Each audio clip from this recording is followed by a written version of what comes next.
नमस्कार दोस्तों, मैं सीमा वर्ड से आपका स्वागत करती हूँ अपने इस चैनल पर। और मैं आपको ये बता रही हूँ कि मंत्र जाप करने का मैंने एक वीडियो डाला था कि आप लोगों को मंत्र जाप करना चाहिए। और यदि आप मंत्र जाप नहीं कर पाते हैं तो आपको मंत्र जाप करने की शुरुआत कर देनी चाहिए, क्योंकि अगर भगवान की कृपा आपको चाहिए तो मंत्र जाप आपको ज़रूर करना चाहिए।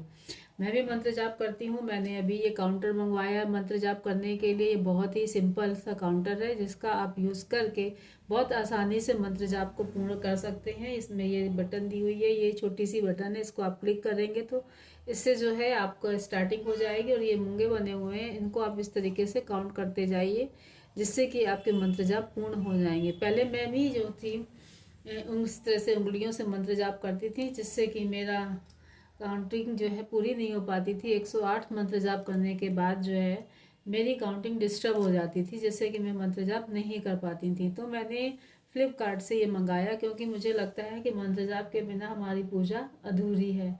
और इस समय सबसे पहले मैंने भोलेनाथ जी की कृपा पाने से ही मैंने कृष्ण भगवान और राधा जी के प्रति मेरी आस्था बढ़ी है। इसलिए मैंने सबसे पहले अपने भोलेनाथ जी का श्री शिवाय नमस्तुभ्यम मंत्र जाप इससे शुरू किया। इस काउंटर से 108 बार मैं पहले भी बहुत दिन से मैं कर रही हूँ 108 बार, लेकिन अब मैंने इसमें जो है लिमिटेशन है, 10,000 तक की लिमिटेशन है। तो मैंने अपना पहला डेस्टिनेशन रखा है कि 10,000 तक मंत्र जाप करने के बाद मैं फिर दूसरे मंत्र जाप फिर से शुरू करूँगी। तो मैं आप लोगों से भी यही कहना चाहती हूँ कि मंत्र जाप के बिना हमारी जो श्रद्धा है, भक्ति है, वो अधूरी सी रहती है। आप जब मंत्र जाप करना शुरू करेंगे तो आप में खुद से बहुत सी चीज़ें चेंजेस आपको अपनी लाइफ में समझ में आएंगे।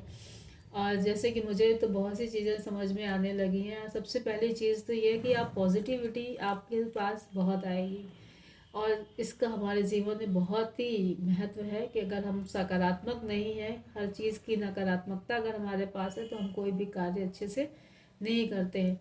बस ये भगवान की कृपा है, जिस प्रकार कृपा है से ही हम लोगों के अंदर पूजा करने की, भक्ति करने की भी मन करता है। क्योंकि हम सब लोग जो है ना भौतिकवाद से जुड़े हुए हैं, और इन चीज़ों को छोड़ के समय निकाल के भगवान के पास बैठकर पूजा करना ये बड़ा थोड़ा सा कठिन लगता है। और इसलिए लेकिन अगर आप पूजा करने लगेंगे तो आपकी एक आदत पड़ जाएगी, और आप जब सुबह उठेंगे तो आपको खुद ही लगेगा कि आज हमने पूजा नहीं करी है तो कुछ अधूरा अधूरा से है।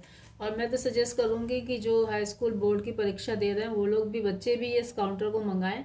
क्योंकि इस काउंटर से अगर आप थोड़ा सा डिस्टर्ब हो रहे हैं, पढ़ाई करते करते बोर हो गए हैं, तो आप इसको ही लेकर इस तरीके से करने लगेंगे मंत्र जाप। भले ही आप 108 मंत्र जाप करेंगे तो भी आपका जो है माइंड फ्रेश हो जाएगा और एक सकारात्मक ऊर्जा आपको मिलेगी, और आप फिर से अपने कार्य में फिर से लग जाएंगे। तो मैं आप सबको ये सजेस्ट करती हूँ कि आप इसको मंगाइए। मैं किसी चीज़ का प्रचार प्रसार नहीं कर रही, मैं सिर्फ इस चीज़ का प्रचार कर रही हूँ कि हम सबको अपने जीवन को शुद्ध बनाने के लिए, सरल बनाने के लिए और अपने अंतिम यात्रा को सुगम बनाने के लिए मंत्र जाप करना चाहिए। और मैं भी सिर्फ इसीलिए कर रही हूँ कि जो मेरे जीवन की अंतिम यात्रा हो वो कृष्ण भगवान भोलेनाथ मेरी यात्रा को सफल बनाए, सरल करें, और दोबारा इस पृथ्वी पे मुझे जन्म ना दें। अपने चरणाबिंदु में मुझे रख लें, अपने चरणों में मुझे अपनी थोड़ी सी जगह दे दे, ताकि मेरा जीवन भी सफल हो जाए। प्रेम से बोलो राधे राधे। जय श्री कृष्णा।